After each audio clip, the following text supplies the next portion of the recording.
Assalamualaikum warahmatullahi wabarakatuh.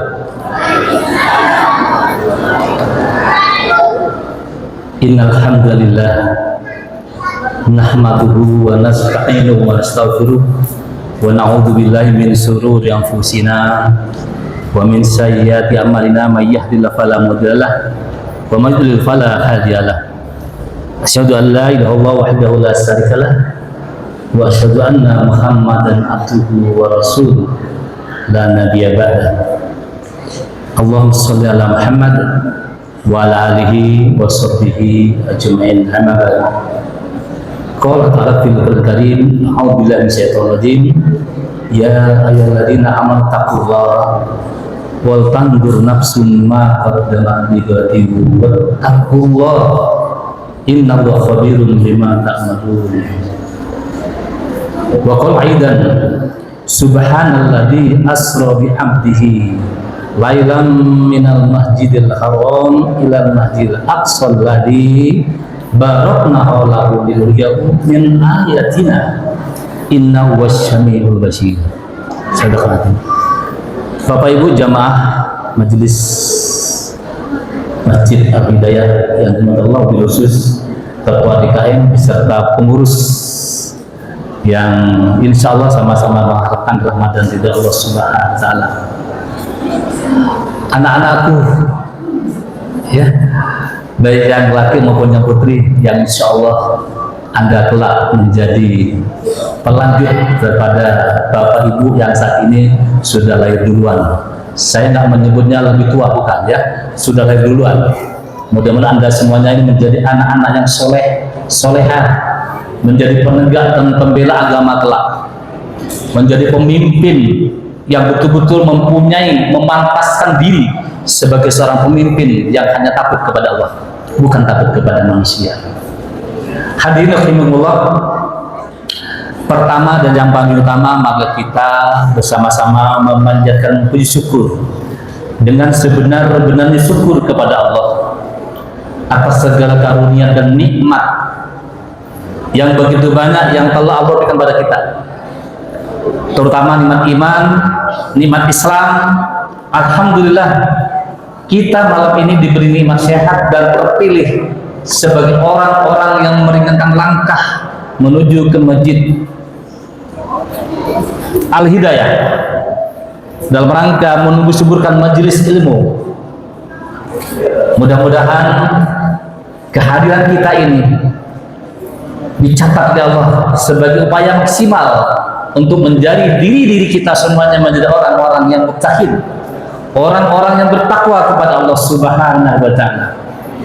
Mudah-mudahan silaturahim kita malam ini menjadikan diri kita Allah berikan kesehatan, keafiatan, dan kemudahan, kemurahan rezeki yang halal, yang bisa menjadikan diri kita menjadi orang-orang yang mempunyai kemampuan dan kualitas iman dan takwa kepada Allah Subhanahu wa Ta'ala. Mudah-mudahan anak-anak kita, santri-santri kita ini kelak menjadi mujahid pembela agama Allah di muka bumi ini. Amin. Hadirin rahimakumullah, alhamdulillah saya bersyukur kepada Allah bisa memenuhi harapan dan permohonan dari pengurus Masjid Al-Hidayah. Ini luar biasa, kami betul-betul merasakan berterima kasih dan bersyukur kepada Allah karena bisa hadir, karena baru saja perjalanan cukup jauh, ya. Dan mudah-mudahan dengan hadirnya kami di sini memberi energi positif, semakin sehat dan semakin berupaya untuk menjadikan orang-orang tidak hanya bisa bicara, tapi juga mampu melaksanakan apa yang dibicarakan. Berat Bapak Ibu yang kami hormati, menjadi orang yang konsisten dan istiqomah di dalam hidup dan kehidupan ini. Konsisten dengan apa yang disampaikan. Tidak sedikit orang pintar berbicara, pandai bertutur kata, tapi nggak mampu melaksanakan apa yang dikatakan itu. Sehingga kalau orang-orang masuk pada kategori yang pintar berbicara tapi tak mampu melaksanakan apa yang disampaikan, apa yang dibicarakan, itu terancam menjadi orang-orang yang terlaknat. Kata Allah, wahai orang beriman, mengapa kau mengatakan sesuatu sementara kau tidak melakukan apa yang kau katakan itu? besar. Berkah Allah kepada orang yang seperti itu. Kita berlindung kepada Allah. Hadirin jamaah Masjid Al-Hidayah rahimahullah. Tema yang diberikan tentang hikmah daripada peringatan Isra Mi'raj Nabi Allah Muhammad SAW. Kadang-kadang ada teman yang diminta untuk memberikan tausiah, Ustaz itu enggak Ustaz. Itu tidak ada kewajiban. Saya berbeda, mempunyai pemikiran beda. Ya. Sehingga dengan peringatan Isra Mi'raj ini paling tidak bagi kita bisa meningkatkan upaya iman kita, bisa meningkatkan karakteristik iman kita kepada Allah Subhanahu wa Ta'ala. Karena pada hakikatnya Isra Mi'raj adalah peristiwa yang dalam sejarah Islam terjadi pada malam tanggal 27 Rajab tahun ke-10 kenabian Nabi Allah Muhammad SAW. Mungkin ada perbedaan pendapat. Ya. Dan sekarang pengurus Al-Hidayah melaksanakan tepat tanggal 27 Rajab. Kalau tanggal Januarinya tanggal berapa Pak? 26 Maghrib tadi.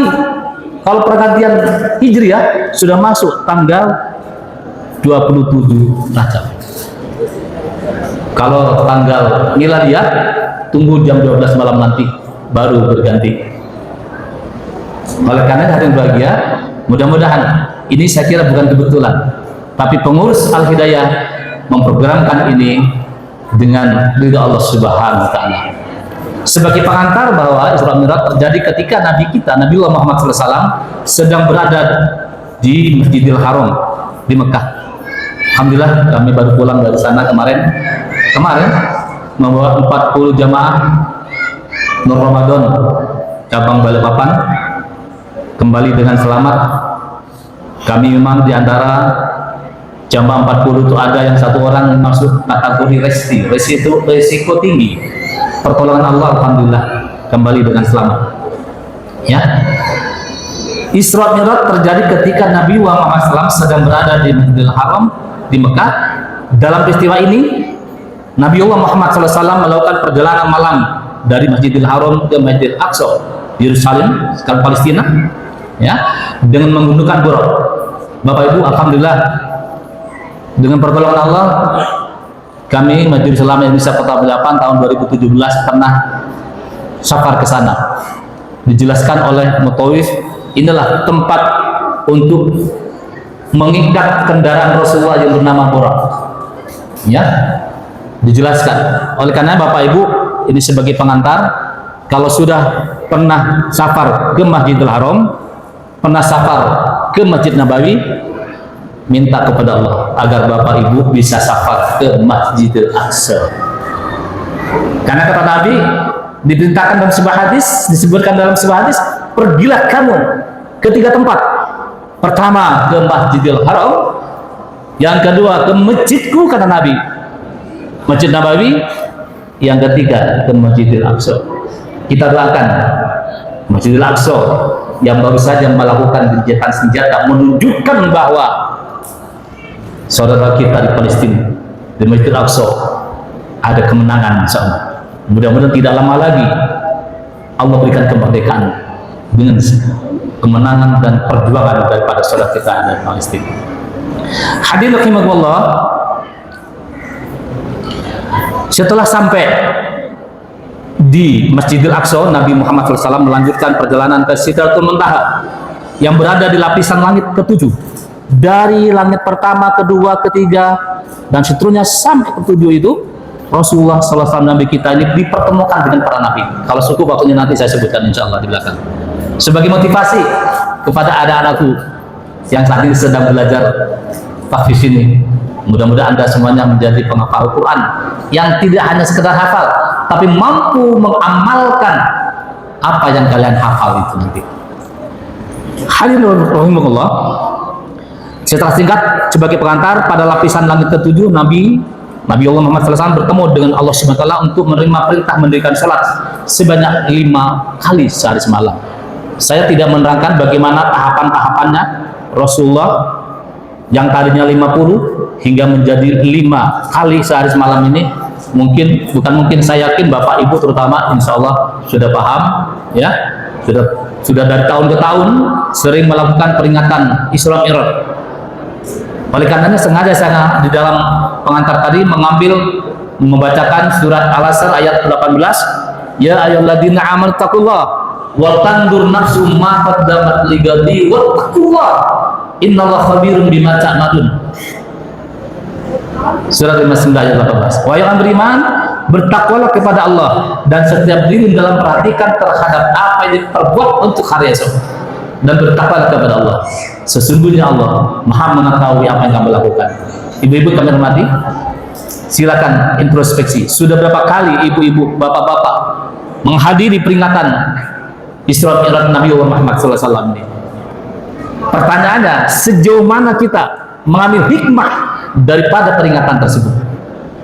Jangan sampai peringatan Isra Mi'raj sebagai program rutinitas dari pengurus DKM. Harus ada perubahan-perubahan yang signifikan setelah selesai acara dari tahun ke tahun itu. Hadirin rahimakumullah, peristiwa Isra Mi'raj adalah murni kekuasaan Allah, Sang pemilik alam semesta yang Maha mengetahui dan Maha berkehendak, yang mana tak bisa dinalar oleh akal manusia. Tadi dibaca oleh anak kita, a'udzubillahi minasyaitonir rajim, subhanalladzi asra bi 'abdihi lailan minal masjidil haram ilal masjidil aqsa alladzi barakna haulahu liyuriyahu min ayatina innahu wasyamiul basyir. Maha suci Allah yang telah memperjalankan hambanya pada satu malam dari Al-Masjidil Haram ke Masjidil Aqsa, yang telah kami berkahi sekelilingnya agar kami perlihatkan kepadanya sebagian dari tanda-tanda, sebagian dari kekuasaan Allah. Sesungguhnya Dia Allah adalah Maha mendengar lagi mengetahui. Ya, tidak hanya di Masjidil Aqsa, di sekitarnya diberkahi oleh Allah Subhanahu wa taala. Oleh karenanya kita mempunyai tanggung jawab moral, minimal berdoa akan kemenangan, keberhasilan saudara-saudara kita, mujahid-mujahid kita di Palestina, untuk mempertahankan dan memerdekakan kembali Palestina itu dari tangan-tangan Yahudi laknatullah. Itu punya tanggung jawab moral. Hadirin rahimakumullah, oleh karenanya menjadi bukti kenabian Nabi kita, Nabi Muhammad SAW. Nabi Muhammad SAW adalah satu-satunya manusia yang pernah melakukan perjalanan Isra Mi'raj. Peristiwa ini menjadi bukti bahwa Nabi Muhammad adalah utusan Allah yang membawa kebenaran bagi umat Islam di dunia ini. Jadi tentang keutamaan Isra Mi'raj. Jadi yang pertama tadi tentang menjadi bukti kebesaran Allah, kebenaran Allah. Kemudian yang kedua menjadi bukti kenabian Nabiullah Muhammad SAW. Kemudian yang ketiga, hadirin bahagia, menjadi bukti bahwa surga dan neraka adalah nyata. Walaupun ada pernah pemimpin mengatakan, mohon maaf ini jangan tersinggung, yang mengatakan bicara surga, bicara neraka, padahal dia belum pernah ke sana gitu ya. Seakan-akan nih nggak percaya dengan firman Allah ini.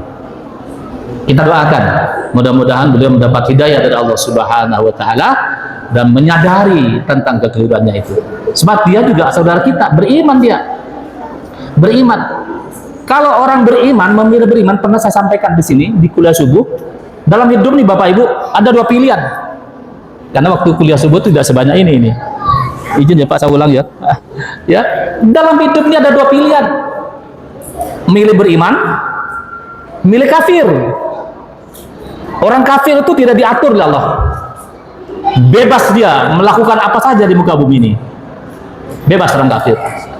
Konsekuensinya dia harus mempertanggungjawabkan atas perlakuannya di muka bumi ini. Kalau milih beriman, maka kebebasan itu tidak berlaku lagi. Harus taat kepada ketentuan-ketentuan Allah dan ketentuan-ketentuan contoh dari Rasulullah SAW. Orang beriman harus wajib. Oleh karenanya kata Allah, ya ayyuhalladzina amanu fi silmi kafah Wahai orang beriman, masuklah ke dalam Islam secara kafah, secara menyeluruh, dan jangan ikuti syaitan. Sesungguhnya syaitan itu adalah musuh yang nyata. Ini orang beriman. Insya Allah nanti saya tekankan masalah sholat, karena ini banyak anak-anak kita yang harus menjadi lebih baik dari kita keimanannya. Anak-anak kita yang saat ini sering datang ke masjid, kalau ribut ojo dimarahin, Pak, dinasihati, diajak. Kalau dimarahin nggak datang lagi ke masjid. Ya, ini. Oleh karena hadir bahagia, jadi kalau beriman itu, kalau beriman, kebebasan itu tidak berlaku lagi. Oleh karenanya Allah menurunkan Al-Quran yang terdiri dari 30 juz, 114 surat, 666 ayat, cukup banyak dan tidak kurang dijelaskan dari 5.000 hadis. Hadirin rahimakumullah, begitu banyak yang harus kita taati. Allah ngatur orang beriman itu sedemikian rupa. Kenapa Bapak Ibu? Karena Allah tidak menanyakan kepada kita, atau kita tidak hanya mempertanggungjawabkan kepada Allah hajinya, zakatnya, kemudian sholatnya, dan lain sebagainya. Tidak hanya itu. Allah tidak hanya minta kepada kita, atau kita tidak hanya mempertanggungjawabkan kepada Allah tentang sholat kita, zakat kita, haji kita, tidak. Tapi semua yang kita lakukan harus dipertanggungjawabkan di hadapan Allah Subhanahu wa Ta'ala. Dari mau tidur sampai bangkit lagi dari tidur, masuk WC sampai keluar WC diatur lah, diatur. Ada adabnya. Masya Allah. Ketemu kita satu sama lain, disunahkan mengucapkan salam. Yang menjawab wajib. Indah sekali Bapak Ibu orang beriman itu. Ya, indah sekali melihat saudaranya sakit, menjenguk, mendoakan. Bapak Ibu jamaah Al-Hidayah. Jadi kalau ada jamaah, jangankan pengurus, jamaah Al-Hidayah dengar sakit, mereka punya hak untuk dikunjungi, untuk didatangi. Syukur-syukur kalau datang membawa oleh-oleh, ya, datang mendoakan, luar biasa itu. Dan disitulah kita bertemu dengan Allah Subhanahu wa Ta'ala. Oleh karena hadir bahagia, luar biasa orang beriman. Kalau ada orang yang sengsara, yang sakit apa, dalam hal ini ekonomi, kita bantu. Itu bedanya orang kafir dan orang beriman. Hadirin rahimakumullah. Selanjutnya, yang ketiga, tentang keutamaan Isra Mi'raj itu sebagai renungan bagi kita, sebagai ibrah bagi kita, ya, menjadi bukti bahwa surga dan neraka adalah nyata. Tadi sudah. Kemudian keempat, menjadi bukti Allah Subhanahu wa Ta'ala mampu melakukan apa saja atas kuasanya. Ini peristiwa Isra Mi'raj menunjukkan bahwa Allah Subhanahu wa Ta'ala mampu melakukan apa saja. Allah Subhanahu wa Ta'ala dapat melakukan hal-hal yang di luar logika, di luar pikiran manusia. Manusia nggak menjangkau apa yang dilakukan oleh Allah Subhanahu wa Ta'ala.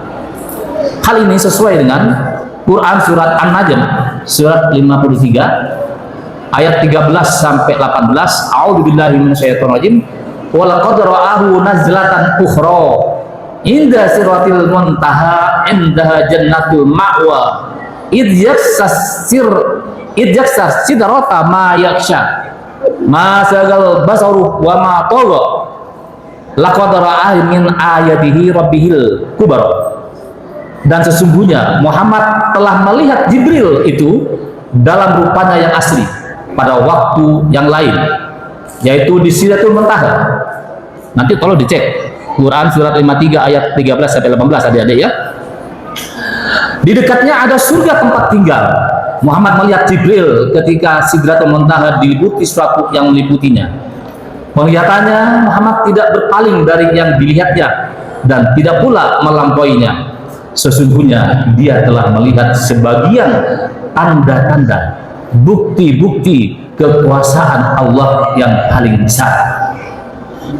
Hadirin Allah, paling tidak dicatatlah apa yang saya sampaikan itu sebagai tindak lanjut nanti sampai di rumah. Kalau bapak-bapak istri tidak ikut malam ini, sampaikan nanti. Ibu-ibu suaminya tidak ikut, sampaikan. Setiap taklim, bapak kalau istrinya datang atau ikut majelis taklim, tanya, proaktif itu. Kalau yang majelis taklim itu bapak yang hadir, pulang ibu tanya. Terutama pada saat sholat Jumat, khutbah Jumat itu siapa yang menyampaikan? Terus apa yang disampaikan? Bapak-bapak punya kewajiban ini menyampaikan pada istri. Ya, biasakan ibu harus tanya nanti. Pembiasaan itu perlu. Sehingga kalau ditanya, paling tidak suami ibu yang datang ke masjid ikut menyaksikan dan menghadiri sholat Jumat, ditanya, oh iya tadi kata Ustaz disuruh bertakwa kepada Allah. Ittaqullah haqqa tuqatih wa la tamutunna illa wa antum muslimun. Itu kata Ustaz. Bertakwalah kepada Allah, hai orang beriman. Jangan kalian mati kecuali dalam keadaan beriman, dalam keadaan mukmin. Caranya dengan apa, Pak? Wah, itu ya karena karena setelah itu aku tidur. Ya, kok tidur, Pak? Capek. Dari pagi hingga menjelang sholat Jumat tidur. Ini bapak-bapak perlu diperubah, ya, perlu dirubah. Jangan terlalu capek di hari Jumat pagi itu. Kalau yang masih kerja, nanti disuruh olahraga, suruh kerja bakti, seperlunya saja. Ini nggak ngajari malas, tidak. Jangan terlalu capek. Kita tahu jam berapa waktunya sholat Jumat. Bapak-bapak paling nggak setengah jam sebelum waktu sholat Jumat sudah hadir di masjid ini. Mencari tempat terdepan. Jangan cari tempat-tempat di belakang untuk apa, sandaran. Ustaz, Ustaz kegune rapuan. Ya, usahakan hadir Allah. Karena kata Nabi, Ibu ini saya kasih trik-triknya biar bapak-bapak nanti suami ibu tidak melambat-lambatkan datang ke sholat Jumat. Kata Nabi, ini kaitannya dengan sholat kan, Isra Mi'raj. Intinya itu Nabi mendapatkan perintah sholat. Kata Nabi, bapak-bapak, Nabi bersabda bahwa ada tipologi tiga tipologi manusia, tiga tipologi orang mukmin hadir kepada sholat Jumat. Yang pertama, hadirnya itu sia-sia. Ya, tak ngerti aku kok sia-sia. Penjelasannya itu ya cukup panjang. Yang kedua, hadirnya itu kalau dia berdoa kepada Allah, Allah kabulkan atau mungkin juga tidak dikabulkan. Yang ketiga, tipologi manusia, orang mukmin datang sholat Jumat, hadirnya itu tidak mengganggu kepada orang lain, kepada jamaah lain. Hadirnya tidak mengganggu. Kenapa? Karena yang hadir itu berupaya tidak melangkai jamaah yang datang awal. Yang datang awal jangan, Pak, duduk di belakang, berupaya di depan. Itu paling utama. Ya. Jadi kata Nabi, orang yang ketiga itu adalah yang hadirnya itu tidak mengganggu orang lain. Saya ulangi, yang tipologi ketiga hadirnya itu tidak mengganggu terhadap kehidupan. Sehingga kemudian setelah khutbah dimulai, dia tidak berbicara sendiri. Dia tatap mukanya khotib, didengarkan dengan baik, ya. Kemudian setelah selesai, dia sholat dengan baik, mengikuti perintah imam, sawu sufufakum, luruskan, rapatkan saf. Dia memperhatikan kanan kiri. Ini nanti ibu ya suruh anak-anak laki-laki kita, ya. Kemudian sholat dengan baik, tidak mendahului imam. Kemudian setelah selesai beristighfar, dia zikir cukupnya, berdoa kepada Allah, dan sholat lagi, sholat sunnah, ya. Setelah selesai sholat Jumat, kata Nabi, orang tipe yang ketiga ini akan mendapatkan ampunan dari Jumat ini hingga Jumat pekan depan dan 3 hari sesudahnya. Ini Pak. Jadi tipologi manusia yang ketiga ini hadirnya ke tempat sholat Jumat akan mendapatkan ampunan dari Allah dari Jumat ini hingga Jumat pekan depan dan 3 hari sesudahnya. Masya Allah, hadirin bahagia, belum habis garansi Allah, ketemu lagi dengan sholat Jumat, mendapatkan lagi bonus seperti itu. Insya Allah bapak-bapak akan mendapatkan ampunan dari Jumat ini hingga Jumat pekan depan. Ini sering saya katakan, sering saya sampaikan pada saat sholat Jumat kalau saya pas lagi sebagai khotib. Karena bapak-bapak tidak sedikit orang yang hadir sholat Jumat itu tidur, Pak. Tidurnya tidak tanggung-tanggung sampai ngorok. Ngorok ya, ngorok ya, itu. Oleh karenanya bapak rubah nanti ya, jamaah Al-Hidayah ini, masyarakat Al-Hidayah, maksud saya jamaah Al-Hidayah dan sekitarnya ini, berupayalah menjadi orang yang mendapatkan ampunan dari Jumat ini hingga Jumat pekan depan dan 3 hari sudahnya. Masya Allah, yang bahagia. Kalau itu yang kita lakukan, insya Allah warga sekitar Al-Hidayah menjadi warga yang mempunyai kualitas iman yang hebat.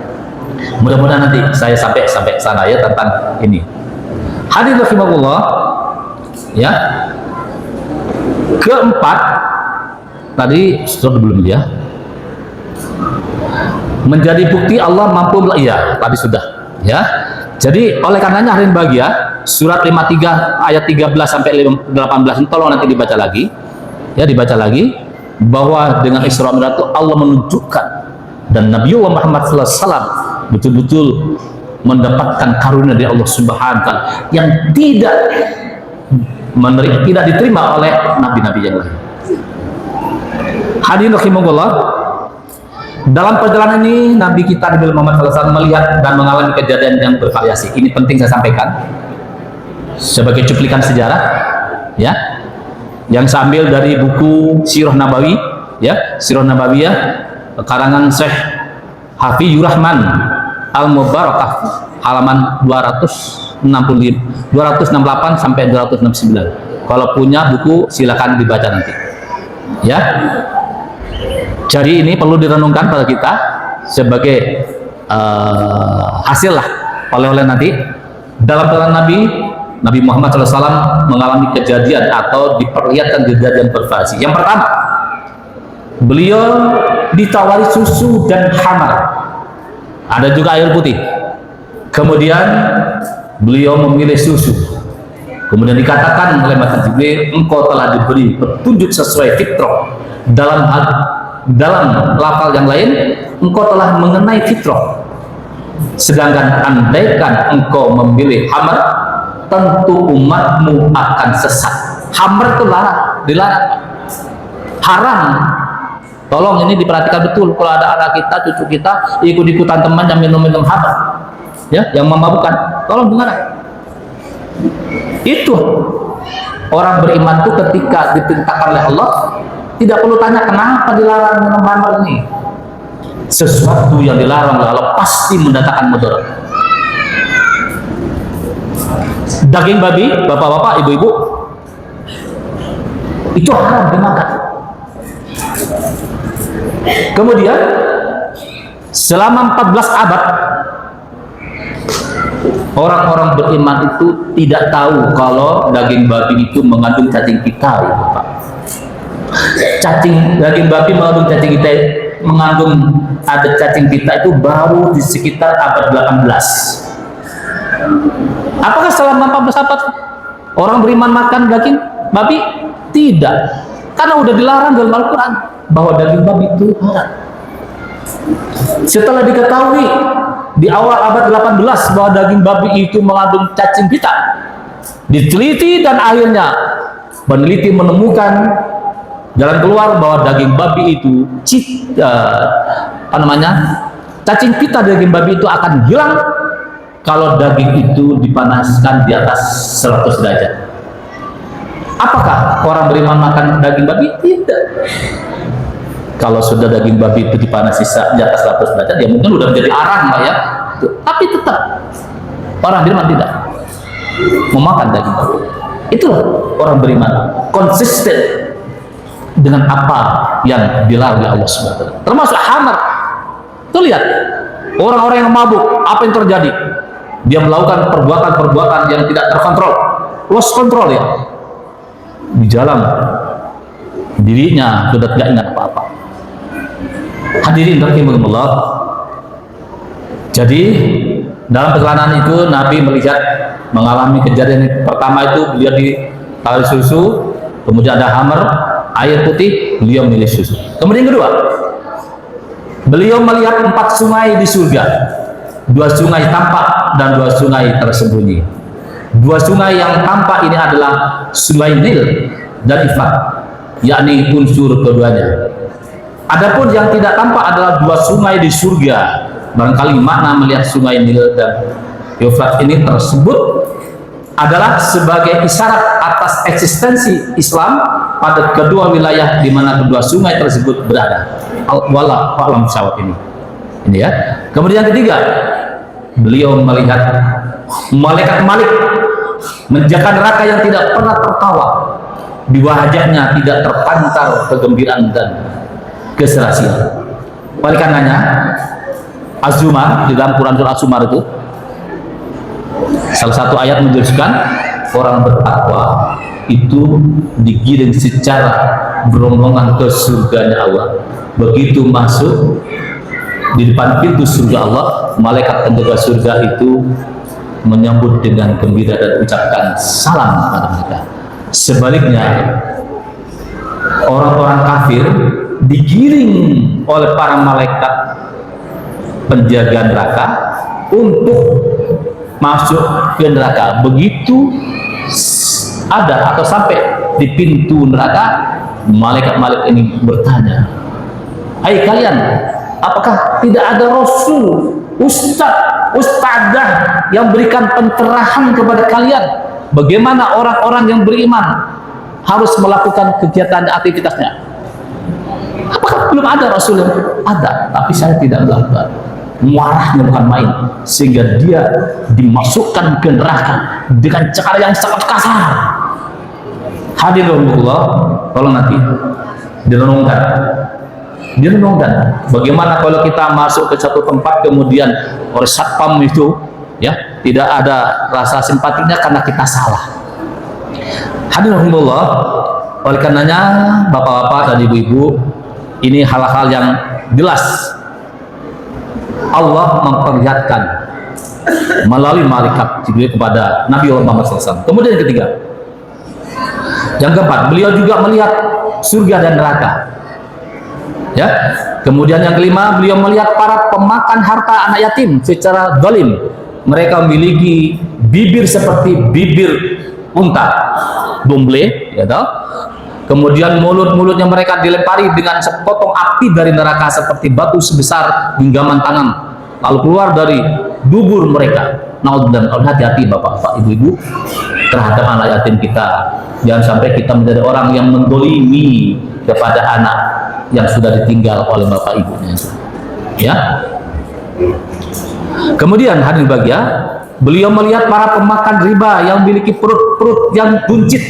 Karena kondisi ini mereka tidak mampu untuk beranjak dari tempat mereka. Mereka dilintasi oleh keluarga pengikut Fir'aun saat akan disodorkan ke neraka, lalu mereka diinjak-injak. Naudzubillah min dzalik. Ya. Oleh karenanya hadirin bahagia, usahakan hindari riba itu. Ya. Anak-anak kita mohon maaf kalau ada yang bekerja di bank konvensional, berupayalah segera mencari pekerjaan lain. Ya. Karena fatwa Majelis Ulama Indonesia Pusat sudah menetapkan bahwa bank konvensional mengandung riba. Mohon maaf ini, kalau ada yang bekerja di bank konvensional, insya Allah nanti kalau ada betul-betul ada pilihan lagi, insya Allah walaupun gajinya tidak sebesar itu, silakan cari yang lain. Ya. Kemudian yang ketujuh Bapak Ibu, Nabi kita itu melihat para pezina. Di antara tangan-tangan mereka terdapat daging yang gemuk dan segar, dan di sampingnya terdapat daging yang bernanah dan membusuk. Mereka makan yang bernanah dan membusuk tersebut dan membiarkan yang gemuk dan segar. Bayangkan para pezina. Alhamdulillah min dzalik. Saya beberapa bulan lalu hadirin bahagia, ada kenalan. Saya tak mengatakan sahabat ya, ada kenalan yang suaminya itu berzina, menyia-nyiakan istri yang sah, padahal istrinya itu sebagai PNS, guru. Ya, kurang apa itu? Laki-laki itu melakukan perzinahan. Tadinya saya berusaha untuk menasihati, Mas, tolong, nggak bisa Ustaz, saya sudah istiaroh, nggak bisa lagi.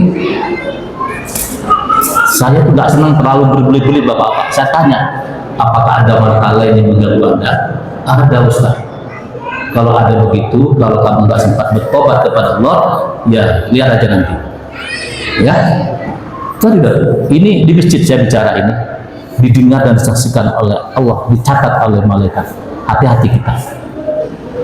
Saya katakan kepada si perempuan itu, Mbak, kalau di pengadilan, ya sampaikan jangan selingkuh. Terlalu bagus kalau dikatakan selingkuh, suami saya selingkuh. Jangan. Sampaikan aja suami saya telah berzina sampai dia hamil.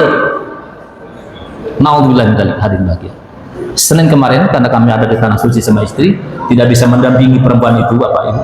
Ya, Ibu gak usah tanya, perempuannya itu guru mana, gak usah ya. Itu, ini sebagai ibrah, pelajaran. Ya, sudah jatuh salah satunya. Jadi istri saya mengatakan, Mbak, nanti kalau ditanya oleh hakim, jangan kau katakan suami saya selingkuh. Terlalu indah dan baik kalimat itu, selingkuh. Katakan berzina. Dan sekarang perempuannya itu sedang hamil, menunggu kelahirannya. Bapak-bapak hati-hati. Ya, minta kepada Allah agar bisa diberi kemampuan untuk bisa menjaga dan melawan gangguan setan. Oleh karena kata Allah, hai orang beriman, masuklah ke dalam Islam secara kafah. Jangan kau turuti bujuk rayu setan. Sesungguhnya setan itu adalah musuh yang nyata.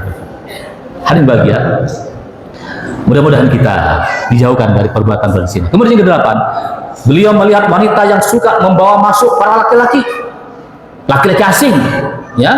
Beliau melihat mereka sedang bergelantungan pada payudara mereka. Naudzubillah min dzalik. Hati-hati. Oleh karenanya ibu-ibu yang berkeluarga dan punya suami, jaga hak-hak suami dengan baik. Pernah ada seorang menyampaikan kepada Nabi, ya Rasulullah, istriku tidak pernah menolak disentuh oleh laki-laki lain. Apa kata Nabi? Cerai dia. Cerai dia. Oleh karena hati-hati ibu-ibu, adik-adik, mbak-mbak yang berkeluarga masih baru, jangan kau biarkan disentuh oleh laki-laki bukan mahrimnya, bukan suaminya. Ya, ini jangan sampai. Karena bagaimanapun itu melanggar dan telah mengkhianati suami Anda. Hadirin rahimakumullah, saya tekankan betul ini agar betul-betul hikmah di dalam peringati Isra Mi'raj ini betul-betul bapak-bapak, ibu-ibu ingin bersama-sama nanti di surga. Doakan juga yang bicara ini juga konsisten dengan apa yang disampaikan. Hadirin rahimakumullah, dan jangan sampai ibu-ibu ini main-main dengan laki-laki lain, ya, sehingga nanti masuk pada kategori ini. Kemudian 9, beliau melihat rombongan dari penduduk Mekah sepulangnya, dan ketika pergi beliau telah menunjukkan kepada mereka tentang unta yang melarikan diri dan meminum air milik mereka. Air minum ini adalah dalam wadah yang tertutup saat mereka tertidur. Lantas si unta tersebut meninggalkan wadah tersebut dalam posisi tertutup. Hal itu telah menjadi petunjuk akan kebenaran pengakuan beliau pada pagi hari dari malam Isra Mi'raj ini. Ini saya ambil dari Syekh Safiyur Rahman Al-Mubarakfuri halaman 268 sampai 269. Saya punya bukunya, bisa dibaca nanti kalau Bapak mau pinjam boleh. Ada 2 buku ini. Hadirin rahimakumullah, Allah ingin menguatkan hati Nabi dengan melihat secara langsung kebesaran Allah Subhanahu wa taala, sehingga hatinya semakin mantap dan teguh dalam menyebarkan agama Allah. Ini memberikan pelajaran pada kita bahwa siapapun yang berjuang di jalan Allah dan menegakkan agama seperti dengan memakmurkan masjid, memakmurkan majelis ilmu seperti ini, zikir dan tahlil, Allah akan memberikan kebahagiaan dan keistimewaan baginya. Oleh karenanya hadirin Bapak Ibu yang berhormati, tumbuh suburkanlah majelis-majelis ilmu seperti ini. Bapak-bapak, ibu-ibu tidak usah melihat siapa yang menyampaikan, siapa yang berceramah, tapi dengarkan apa yang disampaikan. Kalau yang disampaikan berdasarkan dalil Al-Quran dan hadis, maka tidak ada alasan untuk menolak siapapun dia. Apakah orang Jawa, apakah orang Bugis, orang Madura, Manado kah, tapi dia beriman kepada Allah, ya harus wajib mentaati. Ya, tidak usah menolak. Oh, itu kan bukan ustaz kita. Tidak usah begitu, bapak-bapak. Ya, jangan begitu. Kita ini sebagai orang ingin selamat dunia dan akhirat, maka perbanyaklah kita menunggu sumber ke majelis ilmu, majelis taklim, raudah. Kalau bapak-bapak, ibu-ibu datang ke Masjid Nabawi, ingin ke raudah. Sekarang kalau masuk ke raudah, pakai aplikasi, kemudian kalau travel, dia mendaftar dulu, dan secara rombongan bergilir, antrinya luar biasa. Ya, masuk raudah, taman surga. Nah, kita ini termasuk raudah, termasuk majelis-majelis ilmu ini. Oleh karena itu berbahagialah bapak-bapak, ibu. Bapak ibu hadir malam ini bukan kebetulan, karena Allah pilih untuk bisa hadir di tempat ini, bermajelis ilmu, ya, sehingga insya Allah kembali nanti ada penyegaran kembali, ya. Oleh karena bahagia ini memberikan apa namanya itu, menguatkan hati Nabi dengan melihat cara langsung besarnya Allah, sehingga hatinya semakin mantap dan teguh dalam menyebarkan agama, memberikan pelajaran bahwa siapapun yang berjuang di jalan Allah dan menegakkan agama seperti dengan memamurkan masjid ini, memamurkan majelis ilmu, zikir dan tahlil, akan berikan kebahagiaan, taufik. Allah berikan taufik. Apa itu taufik? Suatu ketenangan, ketentraman, kenyamanan yang diberikan oleh Allah kepada orang-orang yang hanif di dalam hidupnya. Ini taufik. Kita semua dapat hidayah, ya, dapat hidayah ini. Sudah bersyahadat, tapi taufik, ketenangan, ketentraman itu adalah hanya kepada orang-orang yang senantiasa eksis di dalam melaksanakan keimanannya sesuai dengan ketentuan-ketentuan Allah Subhanahu wa Ta'ala. Orang yang hanif dalam hidupnya, orang yang menjauhkan diri dari perbuatan-perbuatan dolim, orang yang menjauhkan diri dari pembicaraan gibah, orang yang senantiasa mengedepankan hak-hak Allah Subhanahu wa Ta'ala. Sampai jam berapa nanti? Jangan lama-lama. Ya, tanggal 15. Baik. Menjadi bukti bahwa Islam adalah agama yang benar. Adil. Peristiwa Isra Mi'raj merupakan salah satu mukjizat Nabi Allah Muhammad SAW. Terbukti mukjizat ini menunjukkan bahwa Islam adalah agama yang benar dan berasal dari Allah, Sang Pencipta alam semesta. Dengan memahami keutamaan Isra Mi'raj, umat Islam diharapkan dapat meningkatkan keimanan dan ketakwaannya kepada Allah Subhanahu wa Ta'ala. Hadirin Allah, ya, ini penting sekali untuk disadarkan pada diri kita ini, bukti kebenaran. Bapak Ibu jangan takut mengatakan Islam agamaku, ya, ini adalah agama yang paling baik, paling benar. Jangan takut, dengan catatan tidak menghina kepada saudara kita yang beda agama, tidak menghina. Hormati mereka yang beda agama, hormati, ya, jangan menghina. Tapi kita katakan agama saya agama Islam, dan agama Islam inilah yang paling benar. Jangan mengatakan semua agama baik, ini sekuler. Kalau semua agama baik, kenapa nggak anut aja semua? Ini mohon maaf, saya wakil ketua Forum Kerukunan Umat Beragama, ya. Maka sering saya katakan, silakan Anda sebagai Kristen Katolik mengatakan agama Katolik adalah agama yang benar bagi saya dan itu yang terbaik bagi saya. Silakan, kita gak usah marah. Lakum dinukum waliyadin.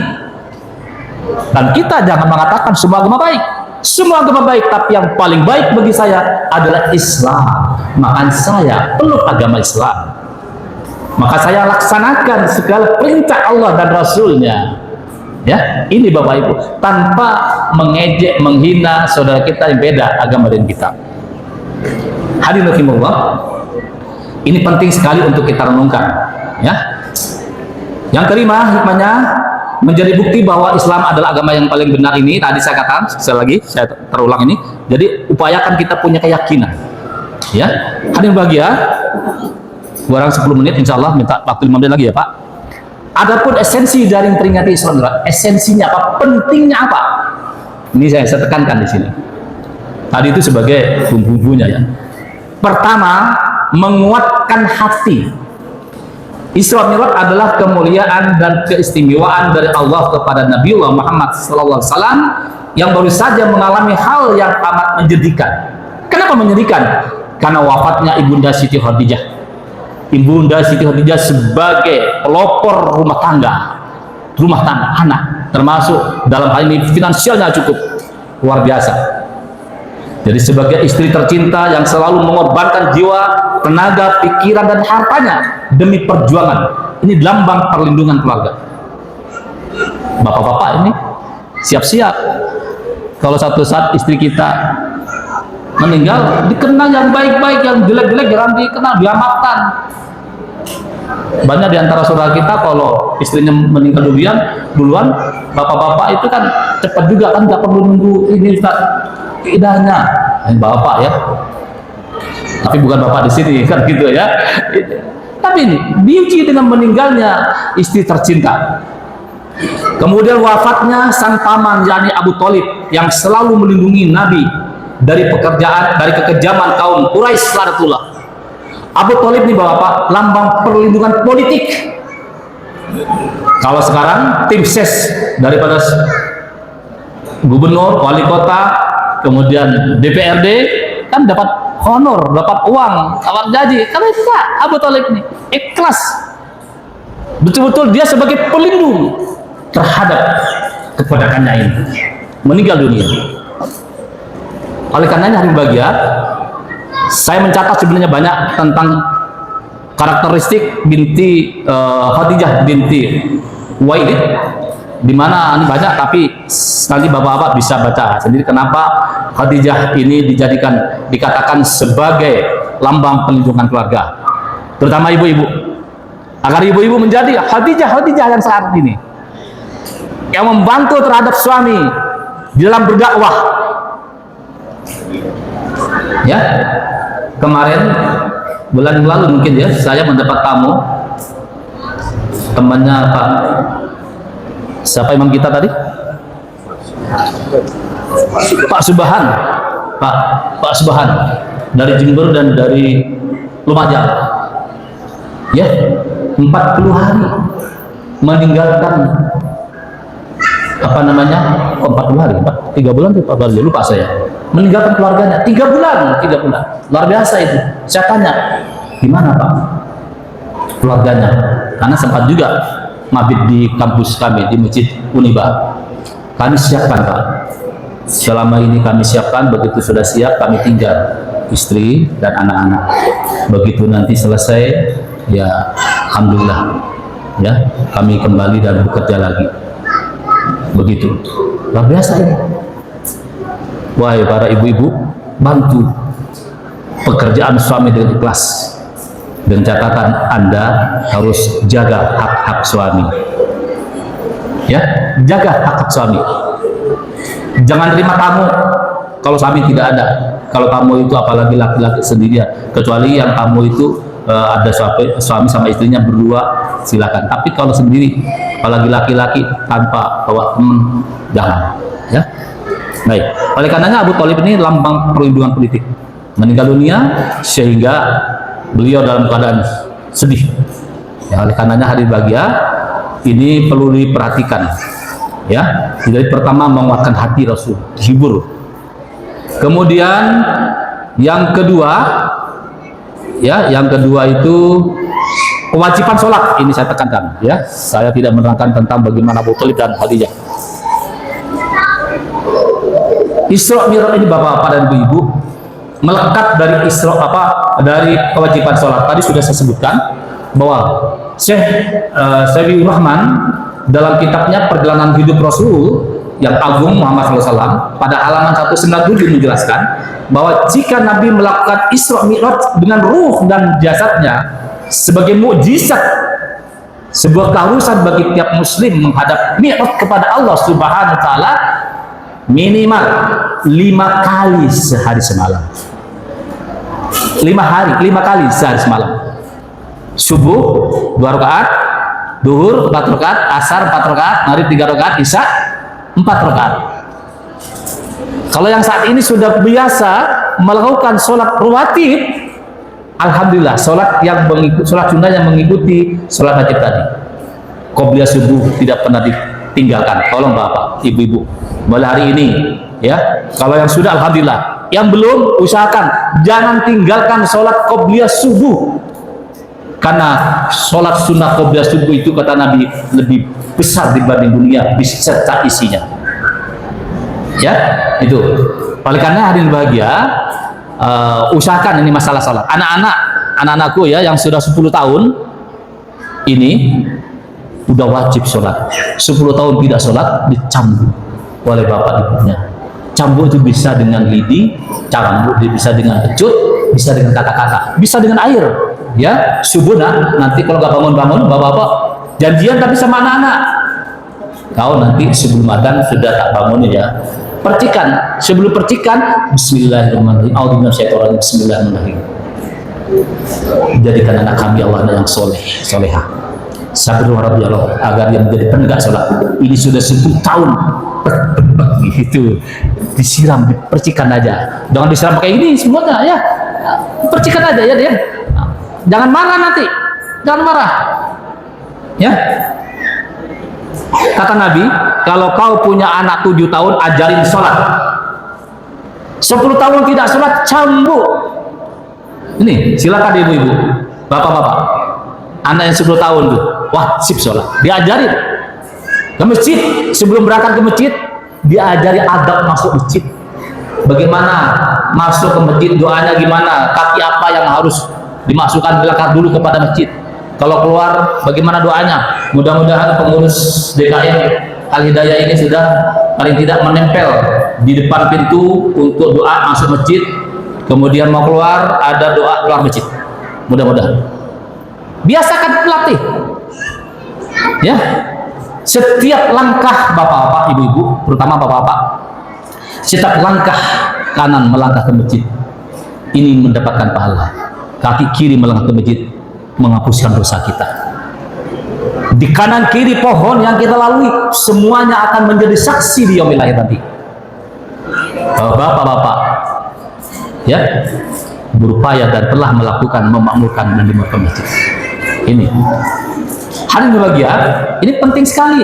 Jangan sampai kita memperingati Isra Mi'raj tetapi kita masih bolong-bolong sholatnya. Memperingati Isra Mi'raj tapi sholatnya belum sempurna.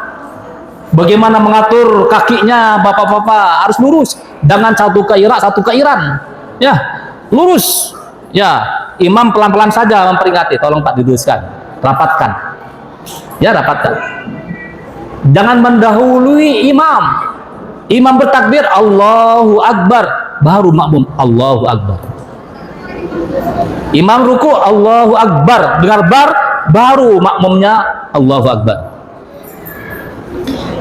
Imam itidal Sami Allahu liman hamidah, apa makmum yang dibacakan? Hah? Yang dibacakan oleh makmum apa? Kalau imamnya ruku itidal Sami Allahu liman hamidah, apa? Rabbana walakal hamdu, minimal itu. Jangan Sami Allahu liman hamidah pula, jangan bapak. Lah ini perlu pak ya, perlu belajar ini. Nabi itu mencontohkan sholatlah kamu sebagaimana aku sholat, kata Nabi. Yang tidak hadir ke sini besok sholat imamnya Sami Allahu liman hamidah, Sami Allahu liman hamidah, karena nggak pernah dengar taklim. Ibu-ibu kalau berjamaah sama anak di rumah, anaknya Sami Allahu liman hamidah, Rabbana walakal hamdu, begitu contoh Nabi ini ya. Ini tentang kewajiban sholat. Hadirin rahimakumullah, perintah sholat ini ada dalam Al-Quran. Kalau ada orang mengatakan bahwa sholat tidak dijelaskan Al-Quran, ada bapak-bapak ibu, tolong nanti dicatat adik-adik ya. Quran surat Al-Isra ayat 78. A'udzubillahi minasyaitonir rajim. Aqimis sholata liduluki syamsi ila ghasaqil laili wa qur'anal fajr. Inna Qur'anal fajri kana mashuda. dirikan sholat setelah matahari terbenam. Salah, setelah matahari tergelincir, duhur dan asar, hingga matahari terbenam, maghrib dan isya. Ila ghasaqil laili qur'anal fajr, hingga matahari hingga matahari terbit, yaitu salat subuh. Sesungguhnya salat subuh itu disaksikan oleh malaikat. Dirikan pula salat subuh, gitu ya. Sesungguhnya salat subuh itu disaksikan oleh malaikat, bukan matahari terbit, bukan, ya. Jadi dirikanlah sholat setelah matahari tergelincir, duhur dan asar, hingga matahari terbenam, maghrib dan isya. Ila ghasaqil laili qur'anal fajr, hingga matahari. Dirikan pula sholat fajar. Sesungguhnya sholat fajar disaksikan oleh malaikat. Sempatkan qobliyah sesungguhnya bapak-bapak ibu. Ya, sempatkan sholat subuhnya. Ini perintah sholat. Dalam Quran surat berapa tadi? Surat Al-Isra ayat 78. 78 ya, 78. Nah, bapak-bapak, ibu-ibu, adik-adik remaja, di ayat 79 itu ada perintah juga tentang sholat tahajud. Wa minal laili fatahajjat bihi nafilatan lak asa ayyab'asaka rabbuka maqaman mahmuda. Sebagian malam adalah sholat tahajud. Dengan sholat tahajud juga akan terangkat Allah ke maqaman mahmuda, maqam yang tinggi. Ini Pak, orang beriman mestinya harus mempunyai kualitas. Jangan sampai kalah dengan orang-orang kafir. Saya sering katakan, bukan non-muslim, kafir. Ya, jadi jangan sampai kita nih, anak-anak kita, cucu-cucu kita kalah dengan mereka. Harus diajari, ya, keimanan yang mantap. Baca nanti Quran surat Al-Anfal tentang karakteristik orang beriman.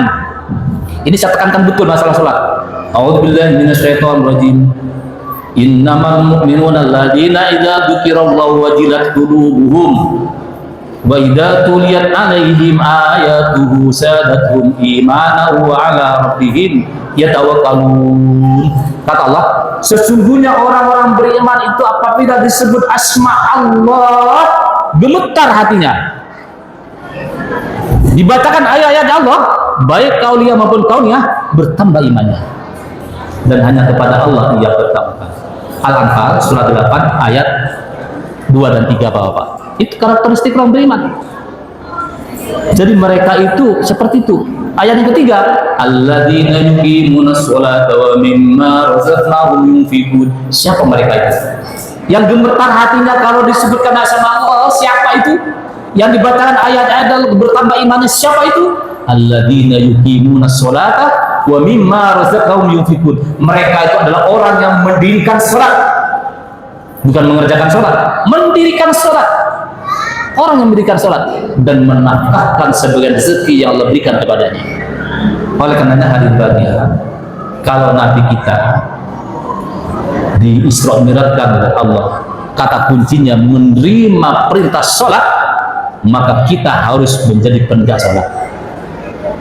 Hadirin bahagia, salat hanya salat yang diperintah langsung oleh Allah kepada Nabiullah Muhammad SAW. Salat, puasa diperintah melalui firman Allah. Ya ayyuhalladzina amanu kutiba alaikumussyam kama kutiba alal ladzina min qablikum la'allakum tattaqun. Al-Baqarah ayat 83. Ini perintah untuk puasa. Demikian juga zakat.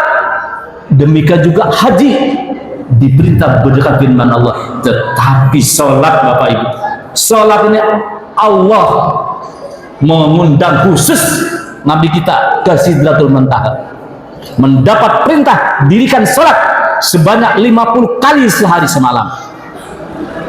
Turun, kata Nabi Musa, kau tidak akan mampu umatmu, naik lagi sampai mencapai ya 10, kemudian suruh naik lagi enggak ya, udah berapa balik malaikat Jibril, Nabi Allah Muhammad SAW melihat kepada malaikat Jibril, silakan bisa diantar lagi, menghadap lagi sampai menjadi 5 kali satu malam. 5 kali nggak mau sholat itu Allah, terlalu. Ya, mari jadikan kita semuanya mengaplikasikan karakteristik keimanan kita itu. Ya, kita harus menjadi takut gemetar ketika mendengar asma Allah. Allah Maha mendengar, Allah Maha besar. Jadi kalau bapak-bapak, ibu-ibu udah diundang oleh muadzin ya untuk sholat, Allahu Akbar, Allahu Akbar, dan seterusnya, Allah Maha besar, Allah Maha besar. Semuanya kecil. Maka siapkanlah diri kalian, diri anda semuanya untuk penegak sholat. Ya, begitu seterusnya, sehingga kita menjadikan diri kita ini adalah orang-orang yang betul-betul sami'na wa ata'na dalam melakukan. Ketiga, sebagai mukjizat, ya, Isra Mi'raj adalah mukjizat Nabi Muhammad dengan perjalanan dari Masjidil Aqsa menuju Sidratul Muntaha. Dalam sejarah itu adalah perjalanan pertama manusia di penjuru menuju ke luar angkasa dan kembali menuju bumi dengan selamat. Hari bahagia. Jika hal ini telah terjadi di zaman Nabi 1400 tahun yang lalu, hal tersebut memberikan pelajaran bagi kita, edukasi bagi kita, ya, umat Islam agar mandiri, belajar, bangkit dan meningkatkan kemampuan tidak hanya dalam masalah agama, dalam sosial, dalam politik dan ekonomi, juga harus melek terhadap sains dan teknologi. Ya, bapak-bapak, ibu-ibu, pelan-pelan tanya, nggak usah malu-malu tanya kepada anak-anak kita agar tidak ketinggalan terhadap sains dan teknologi, sehingga kita pun dan bisa mengikutinya, karena ini merupakan satu ilmu bagi kita. Oleh karenanya mudah-mudahan ya kita semuanya termasuk orang-orang yang senantiasa menjadi ibrah dalam memperingati. Terakhir bapak ibu, mengenalkan masjid, ya, mengenalkan masjid. Dalam perjalanan Isra Mi'raj terdapat penyebutan dua masjid umat Islam, Masjidil Haram dan Masjidil Aqsa. Hal tersebut memberikan pelajaran bahwa Masjidil Aqsa adalah bagian dari tempat suci umat Islam. Membela Masjidil Aqsa dan sekelilingnya sama saja dengan membela agama Islam. Orang yang membela agama Islam akan diberikan dukungan dan diakan Allah Subhanahu wa taala. Hai orang beriman, ya, tegakkanlah, belalah agama Allah, maka dengan membela agama Allah akan memberikan keteguhan kepadamu. Ya, Surat Muhammad ada sih. Jadi orang kita semua siapkan diri kita menjadi orang-orang untuk menjadi pembela agama Allah Subhanahu wa taala. Saya kira ini Bapak Ibu sudah lebih dari yang telah ditentukan. Tadinya jam 10:04. Bapak-bapak Ibu sudah mungkin capek ya, tapi mudah-mudahan ada manfaatnya. Saya nggak bisa menyampaikan tentang langit pertama, kedua, ketiga, dan seterusnya itu bertemu dengan siapa saja Nabi kita itu. Mudah-mudahan bapak-bapak dan ibu nanti bisa belajar sendiri. Mudah-mudahan manfaatnya, dan yang jelas usahakan kita, camkan kita menjadi penegak sholat, bukan mengerjakan sholat. Kalau kita sudah menegakkan sholat tapi masih melakukan sesuatu yang mendolimi saudara kita, maka perlu dicek sholat kita. Demikian kurang lebih saya mohon maaf, tepat jam 10 lebih 2 menit jam saya, ya mohon maaf kiranya apabila terdapat hal-hal yang bukan berkenan di hati bapak ibu sekalian, atau mungkin membuat tersinggung bapak-bapak ibu tadi ya kaitannya dengan pekerjaan. Yang jelas kita minta kepada Allah agar jangan sampai kita bekerja suatu pekerjaan yang mengandung riba. Demikian, mari kita berdoa ya, mudah-mudahan Allah perkenankan doa kita ini. Kita awali dengan Al-Quran surah Al-Fatihah. A'udzu billahi Bismillahirrahmanirrahim. Alhamdulillahirrahmanirrahim. Iyyaka na'budu wa iyyaka nasta'in. Ihdinas siratal mustaqim. Siratal ladzina an'amta 'alaihim ghairil maghdubi 'alaihim waladdallin. Alhamdulillahirabbil alamin. Wa bihi nasta'inu 'ala kulli amrin. Wassalatu wassalamu 'ala asyrafil anbiya'i was-mursalin wa 'ala alihi wa sahbihi ajma'in. Rabbi ja'alna muqimas sholati min dhurriyyatina rabbana wa taqabbal du'a. Rabbana hab lana min azwajina wa dhurriyyatina qurrata a'yun waj'alna lil muttaqina imama. Waj'alna lil muttaqina imama. Waj'alna lil muttaqina imama. Ya Allah, ya Rahman, ya Rahim, ya Hayyu wa ya Jalal wal Ikram. Rahmat dan nikmat-Mu berlimpah tak terbilang. Dengan rahmat dan kasih sayang kami malam ini bertepatan dengan tanggal 27 Rajab 1440 Hijriah berkumpul di rumah-Mu yang mulia ini ya Allah, dalam rangka memperingati Isra Mi'raj Nabi Muhammad SAW. Jadikan kami yang hadir ini adalah hamba-hamba-Mu yang mendapatkan rahmat dan taufik dari Allah. Jadikan kami yang hadir mendapat ampunan dan maghfirah dari Allah. Jadikan kami yang hadir ini menjadikan anak keturunan kami menjadi anak-anak yang soleh, menjadi penegak dan pembela agama, menjadi pemimpin bagi orang-orang yang bertakwa kepada-Mu. Ya Allah, Allahumma inna a'udzubika minal barasi wal junun wal judan wa min sayyi'il amal. Allahumma iftah lana hikmataka wansur alaina rahmataka min khasyaini rahmatika ya arhamar rahimin.